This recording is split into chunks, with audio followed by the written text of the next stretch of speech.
I'm Jeff Asher, and this is the Jeff-alytics podcast. When crime rises, the instinct is usually to hire more officers, increase enforcement, and ask police departments to do even more. But after spending years investigating police departments and working on reform efforts across the country, my guest today has started asking a different question. What if we're asking policing to do too much in the first place? Christy Lopez is a professor at Georgetown Law, former Department of Justice Civil Rights Division attorney, and one of the leading voices on policing reform and alternative police responses. In this episode, we talk about the limits of traditional police reform, why consent decrees have struggled to produce lasting change, and what it would look like to build a more diversified public safety ecosystem instead of relying almost entirely on law enforcement. A lot of this conversation comes down to a simple but uncomfortable reality. Even good police departments cannot be expected to solve every problem they're sent to handle. Let's get started. My guest today is Christy Lopez, coming to us from beautiful Georgetown. Christy, welcome. Thanks so much for having me. So, Christy, can you walk us through what is your background? What brings you to us today? I am a professor at Georgetown Law, where I teach courses on criminal procedure, policing, civil rights enforcement. I also am the faculty co-director of the Center for Innovations in Community Safety, which we may talk about a little bit more. Prior to this, I was at the Department of Justice. I've been in the Civil Rights Division twice for a total of about over 10 years, working in the section that investigates police departments and tries to ensure that their practices comport with the Constitution. And I have also worked as a court-appointed monitor to a police department and done other work related to policing. And what sort of motivates you to do this work? How did you come across this as sort of a field of study, an area of expertise professionally? I think it started when, with an interest in human rights, actually, international human rights, mostly. I'm just really being interested in the way that governments treat the most vulnerable and sort of disliked or disfavored people in a society. And I actually went to the Department of Justice to work on prison and jail cases. When I started working in those cases, it became apparent to me that a lot of the people in prisons and jails didn't understand why they were there. It seemed like there were a lot of people. My first case would involve the LA County jails and involving their treatment of people with mental health diagnoses, and there were over 6,000 people in the jails. And then I did a case involving women in the Arizona prison system who were there for things like writing bad checks and a lot of crimes related to poverty and abuse. And it just made me think a lot about how the criminal legal system operates, and I wanted to understand it more. My father was a homicide detective for over 20 years in Southern California, and that, for me, I think complicated the picture compared to a lot of people think they just say, well, it's bad police officers doing bad things, and that's why we have a system that's so bad. And that just didn't ring true for me, knowing my dad and his friends and how seriously he took his work and how important he felt it was. It seemed like a really complicated question that I wanted to try to understand more. And I've been trying to do that for about 30 years. What is your grand conclusion from having done this for 30 years? I don't know if I have a grand conclusion, but my current operating theory is that we have come to over-rely on police and law enforcement specifically to take care of lots of things beyond crime, including crime, but also different social problems and disorder. And I've been working for a long time to try to help police or encourage or coerce police into ensuring that they are effectively protecting the public while not violating people's rights. And I just come to believe that that's kind of an impossible task, the way that we've currently structured policing. And so that's kind of what I'm working on now, is to sort of think about how we can have a more diversified response, a more diversified public safety ecosystem in which police still play an important role, but don't try to do everything. And how does your work, your experience with DOJ, how have you worked that into what you're trying to accomplish today with Georgetown? So I think that work really it allowed me to really dive deep into a lot of different agencies all across the country, learn what makes police departments work, what challenges they face, how, which of those challenges are through lines regardless of where you go. The differences in different jurisdictions. It really taught me a lot about a lot of the incredible people doing this work for police departments, line officers, there's a police departments, some of the greatest people you ever meet. also some really people who should not be police officers for sure. Members, community members who some are very critical of police, sometimes unfairly so. But I often also found that some community members are remarkably show a lot of grace to police despite having been very harmed and are really appreciative of the difficulty of the job. So again, it just really reinforced for me the complexity of this entire endeavor. And then, of course, when I was the monitor of the Oakland Police Department, it taught me a couple of things. One is I was able to take a very deep dive for almost 7 years with one department. And it also really taught me a lot about the limits of police reform and monitoring and consent decrees to try to change some policing.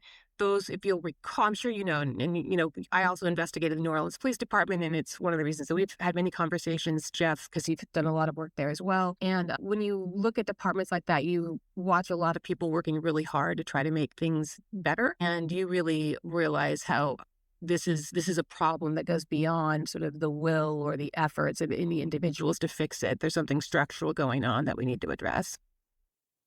How do you address kind of thinking about consent decrees, having worked on several of them, that sort of criticism that they're expensive and sort of unnecessary, that they prevent police from doing their job, that they're sort of, you're bringing in outsiders, fancy lawyers that come in and tell locals how to operate? How do you sort of address those basic complaints, I think, that I've heard a lot in New Orleans, and you kind of hear it attached to most consent decrees? So I think there's definitely some validity to the complaints about consent decrees and the concerns about consent decrees. I think what sometimes people miss is that, they make it sound as if these are sort of these arbitrary agreements that people, kind of rush in and impose their opinion or their preferences on a jurisdiction. And there are, hopefully most people recognize that they're more thoughtful than that. The problem is that these are very complicated. When a police department has a pattern or practice of violating people's rights, it's often for complicated reasons. It's often for reasons that have been entrenched for many years. If it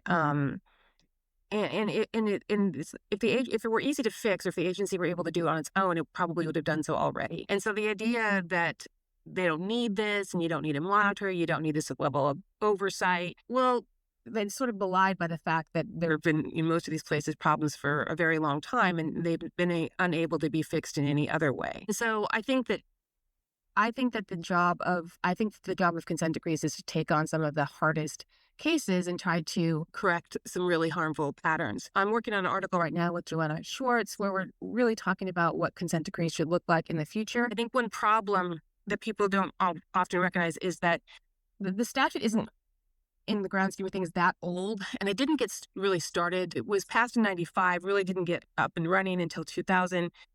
There's sort of the newer generation of findings reports or investigations of police departments, and the ensuing consent decrees didn't start happening until 2010 and 2012 in the case of New Orleans. And then we had we had a few years to sort of start to get those going. And then you had Donald Trump come in and kind of shut down the program. And then President Biden came in, and the division started working again, but didn't really get any consent decrees underway. And then, of course, now Trump is in office again and has eviscerated the division and this work. And so there's been an opportunity for a lot of growth in how the investigations are conducted. But we really haven't been able to sort of learn from and apply new learning in the consent decree context. So when people say consent decrees aren't working the way that they should, I think that's correct, but I don't think that means that they can't be better. I think we're still learning how to make them better, and that we haven't had the opportunity. We haven't taken the opportunity to make them better. So I think that that's an important thing to think about. But I also think that we should not be relying on consent decrees to try to fix policing or make policing better or improve outcomes, which is one of the things I wanted to talk about. I was hoping to talk about with you today, to really think about kind of, again, more structurally, the role that we ask police to play, and the way that we sometimes sort of read data or talk about data in ways that seem to overstate the role that police must play. And I think that's an important conversation to have as well. All right. Well, let's dive into that then, because I do want to talk about that as well. We talked about alternative response. Can you talk through, to sort of set the stage of what are the options that are available to cities or law enforcement agencies that aren't just sending a police officer to respond to every 911 call? Yeah, so I think the first thing to keep in mind is that in the United States, we're sort of unique among wealthy countries in the way that we rely on law enforcement and have a pretty meager set of social services and reliance on that.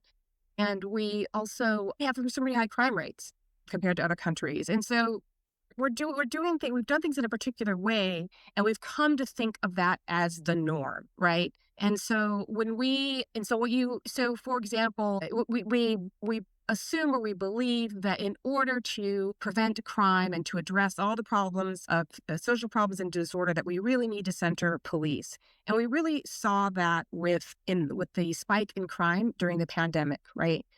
You had crime was skyrocketing at some unprecedented levels. The number of police officers was falling.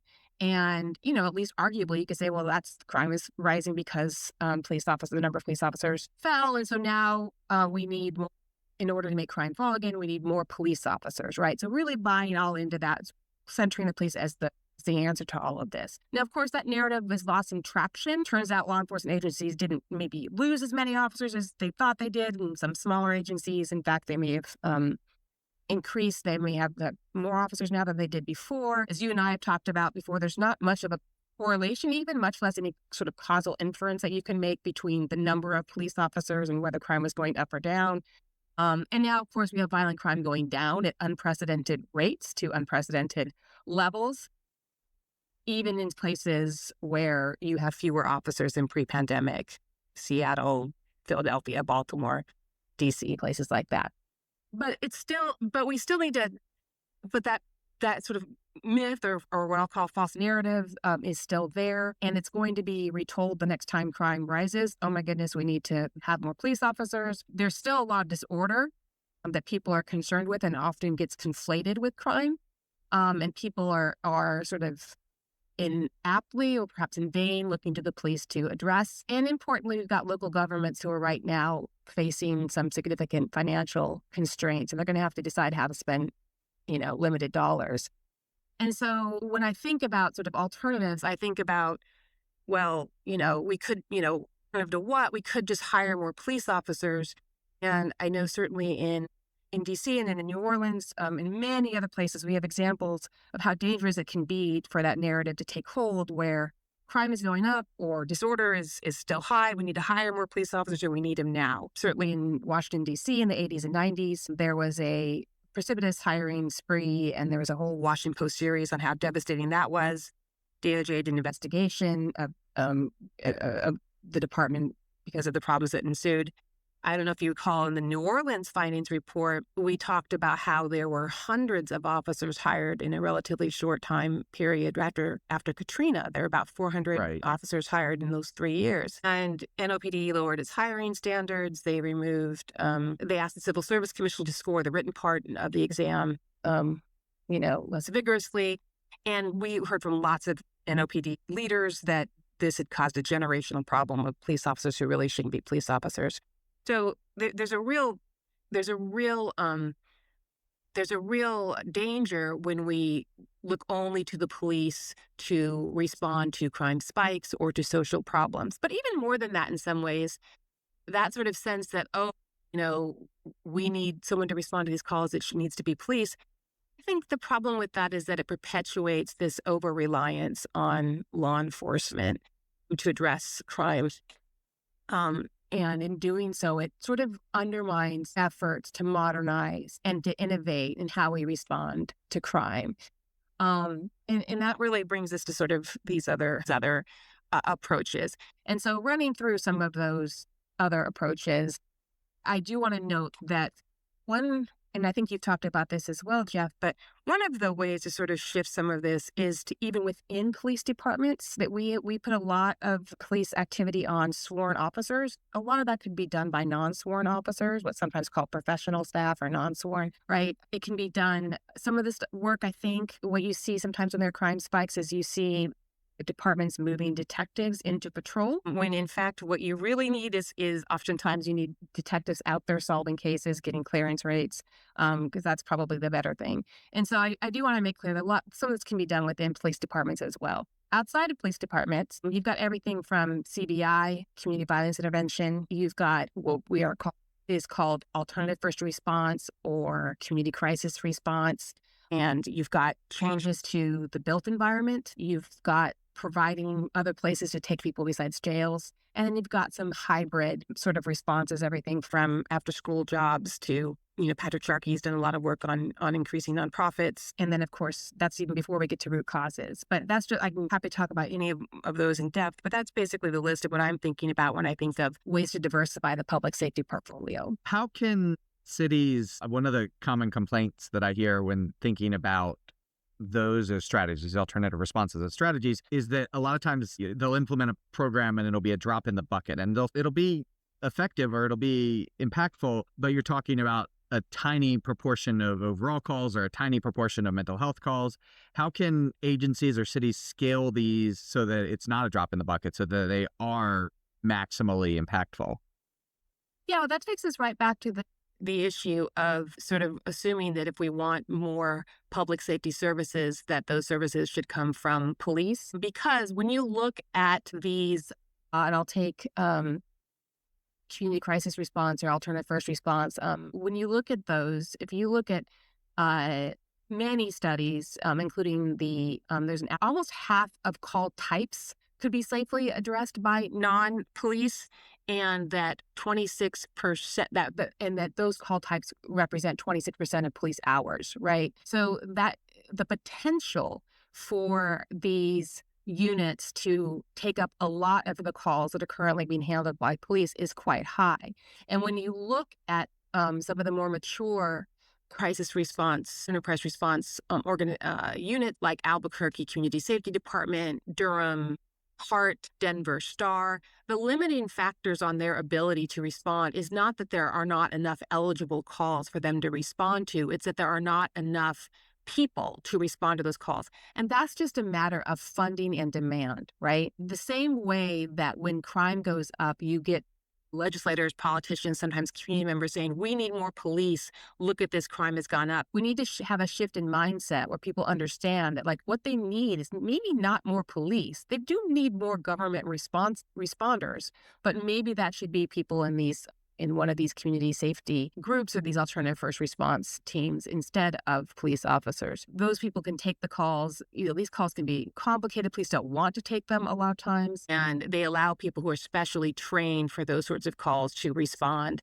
and spend the time necessary to hopefully provide better outcomes and connect people with services that can prevent recurrence. And even going more simpler, how do you get agencies or cities to see the value of what my partner Ben Horowitz and I talk about as like civilianization? In New Orleans, an enormous drop in police officers from like 1,200 to 900, under 900 officers, 2019 to like 2023. And they spent $80 million to hire new officers and are below the number of officers they had when they started spending $80 million 3 years ago. So you've got this enormous problem, response times through the roof, and then they hired a contractor to respond to non-injury traffic accidents. They hired something like 100 professional staff or civilians or whatever you want to call it, and response times plunged. And so they went from 150 minutes on average in 2022 and 2023 to now they're at like 50 or 60 minutes on average, which is not great, but is about the historical norm, despite the fact that they still have very few officers. And so it's been enormously successful, but it's not something that the city is advocating as like, here's a solution to, staffing problems. Here's a easier way to do it. And they're not, I wouldn't call them innovative in terms of looking for new ways. One of the ideas that comes to mind is this idea of civilian responders to non-emergency, like almost civilian detectives that can go out and process scenes that you don't necessarily need an officer at. Your car was broken into, 3 pennies were stolen, you want to report the crime, the officer goes out there, you're not going to give it the CSI treatment, you want to note what happened, and your choices are not responding in time, or having a very slow response and having a civilian response. And often the agencies will choose the not responding fast. A long-winded way of saying, like, how do we get advocacy from a policy standpoint on this sort of minutia of improving efficiency through less sworn responses?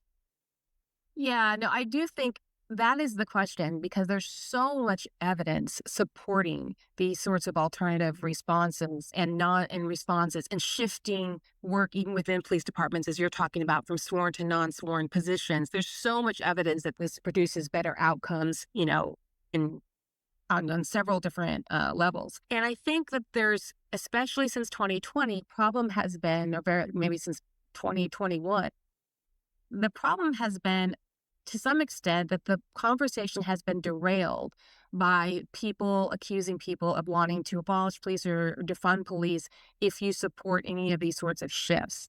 And this is, of course, it kind of makes sense, although I'm not sure it entirely makes sense for police unions to be like, no, don't shift these things, right? I say kind of makes sense because a lot of their own law enforcement officers are saying, their members are saying, hey, we don't want to take these calls. Can someone else take these calls? But I understand why they want to say, like, hey, we want to hold on to as many positions as we can. But if you look at this from a whole government sort of perspective, the evidence is all in favor of a more diversified approach. The conversation has really been shut down because partly because of sort of our assumptions and our mindsets, we just reflexively go to police when it comes to taking care of crime and disorder and problems. We don't think about these other options. And then even where we do start to think about those and talk about those, people are often afraid to really support that and demand that because they don't want to be accused of not supporting law enforcement. I really do think that's a lot of it. So both the sort of preconceptions and the assumptions that we fall back on and the very real resistance from people who have an interest in maintaining the status quo, even if that status quo is not best for public safety. And are there, like, if you were advocating, if a city hires you to consult on should we implement, what are kind of the go-tos that sort of X, Y, and Z are the things that you should think about first as what you should be looking to implement?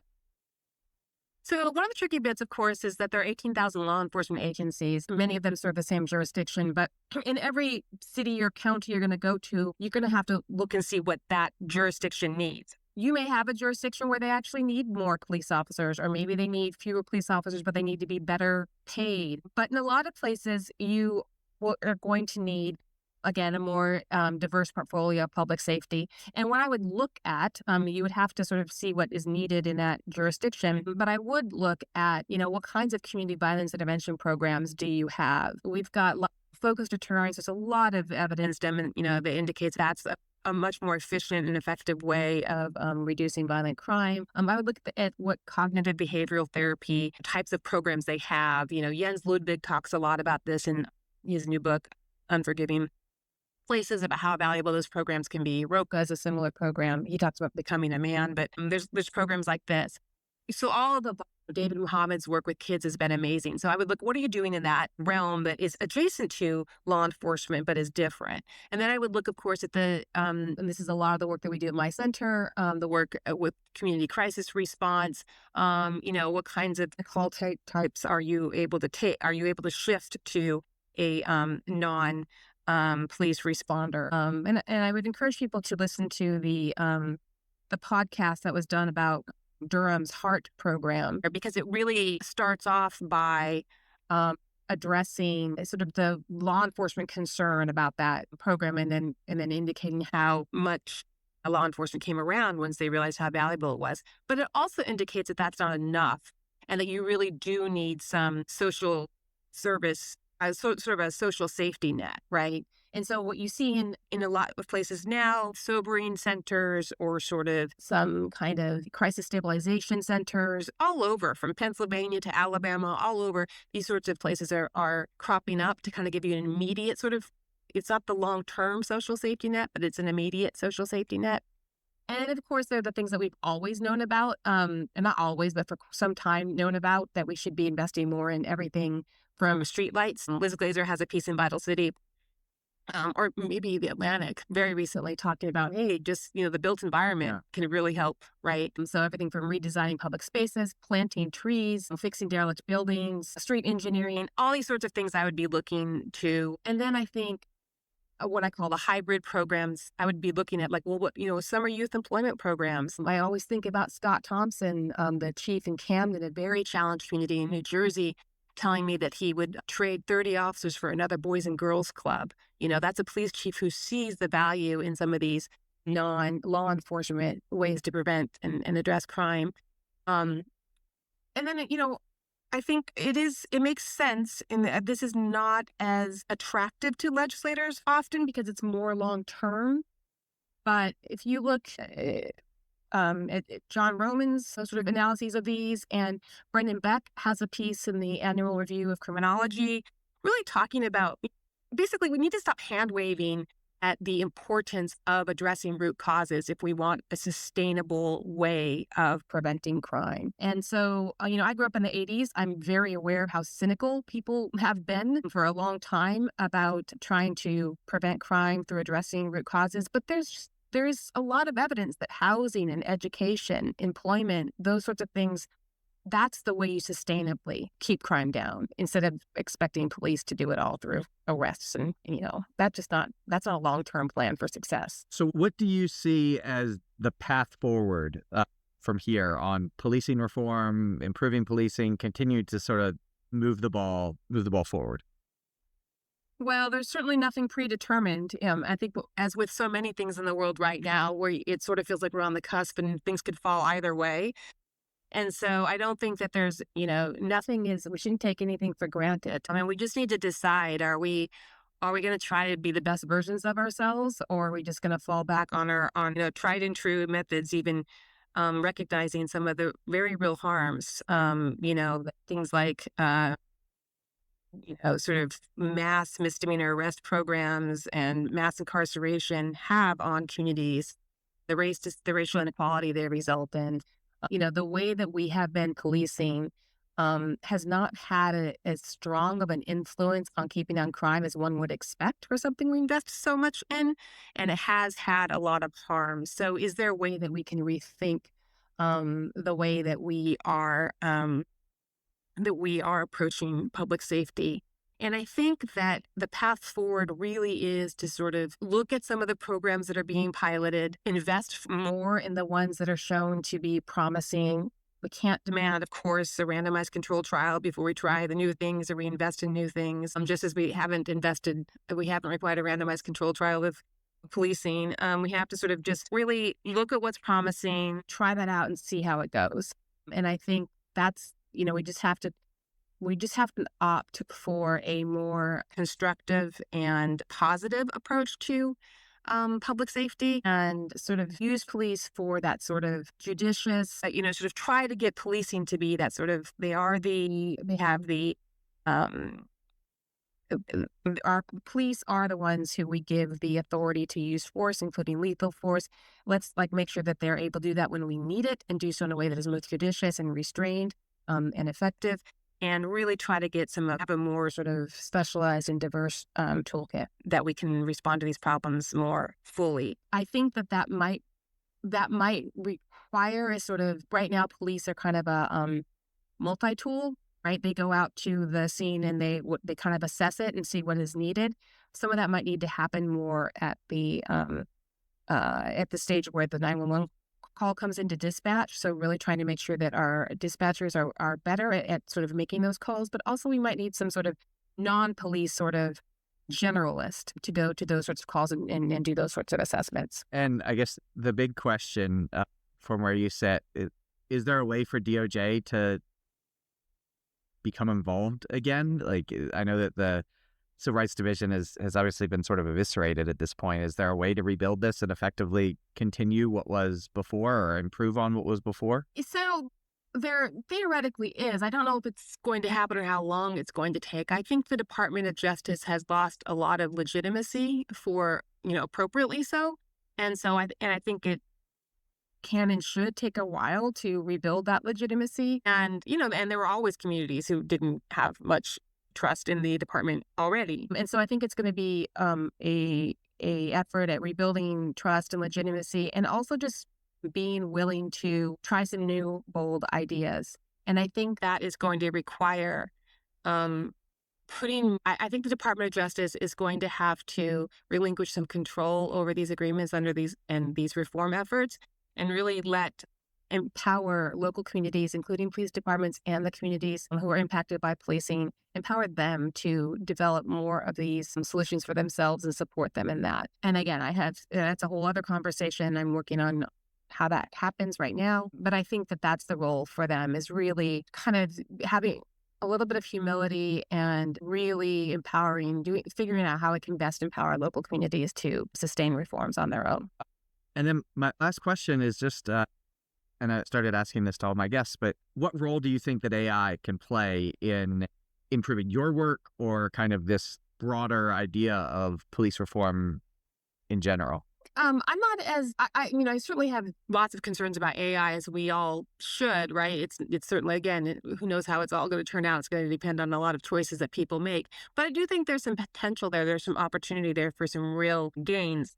Everything from, I actually like a lot of the ability, and this isn't necessarily AI, but it can be AI, of some more technological enforcement that takes sort of the human out of it. When done properly, it can remove some implicit or explicit biases. It can also reinforce them and mask them, for sure. But I think there are ways through, everything from stoplight enforcement and stop sign enforcement, speed enforcement, to sort of make some gains there. I also think I'm most excited, frankly, about the use of AI to review body-worn camera footage in a more efficient way. That is huge, both for accountability purposes, but also for learning purposes, to be able to sort of figure out where are the key points in this day, in this officer's day, that we should be focused on, to figure out, how to conduct traffic stops most safely, or to handle a domestic violence response most safely. But also, hey, how can I ensure that what the officer wrote in their report was true without going through, many hours of watching video? AI may be helpful there. So I'm familiar with Ian Adams' work and others' work, talking about some of the risks of over-reliance on AI, and that's certainly going to happen, and we're going to have to get through that. But I think that it can also, I think it can be promising as well. And where can people go to learn about all you all are doing at Georgetown, and find out more information about this sort of work? You can go to the website at Center for Innovations in Community Safety at Georgetown Law. And we have a few white papers that we're putting out on everything from how you get a alternative response, community crisis response program started, how you staff it. These are not panaceas. These are not, silver bullets. There's lots of work, lots of things that can go wrong. It's not uncomplicated. It's as complicated as policing, just different. And so there's a conference that we're having in June that we do in conjunction with the Policing Project and others to really help bring people together to try to figure this out. So you can look at those materials and, obviously talk with me or with the leaders in that practice for our center. They're some of the experts in the nation on this, and I really appreciate it's been nice to have a new, fresh conversation that feels a lot more promising than having the same conversations, trying to sort of fix policing in all the same old ways and coming up against the same obstacles. And this seems like this is proving to be a way past some of those seemingly intransigent obstacles. Great. Well, thank you so much. This has been a great conversation. I love the perspective, and I think it's so important that, given all of the staffing issues that policing are having, that this is something that's sort of forefront in the conversation of how do we move forward, because it's not just, as you say, hire new police, because that's not easier said than done. So thank you so much for coming on the show, Christy. Thanks for listening to the Jeff-alytics podcast. Be sure to subscribe, and to learn more, head on over to ahdatalytics.com for more information and previous episodes. If you like what you heard, please leave a glowing review, which will help others to discover the show. Until next time, I'm Jeff Asher.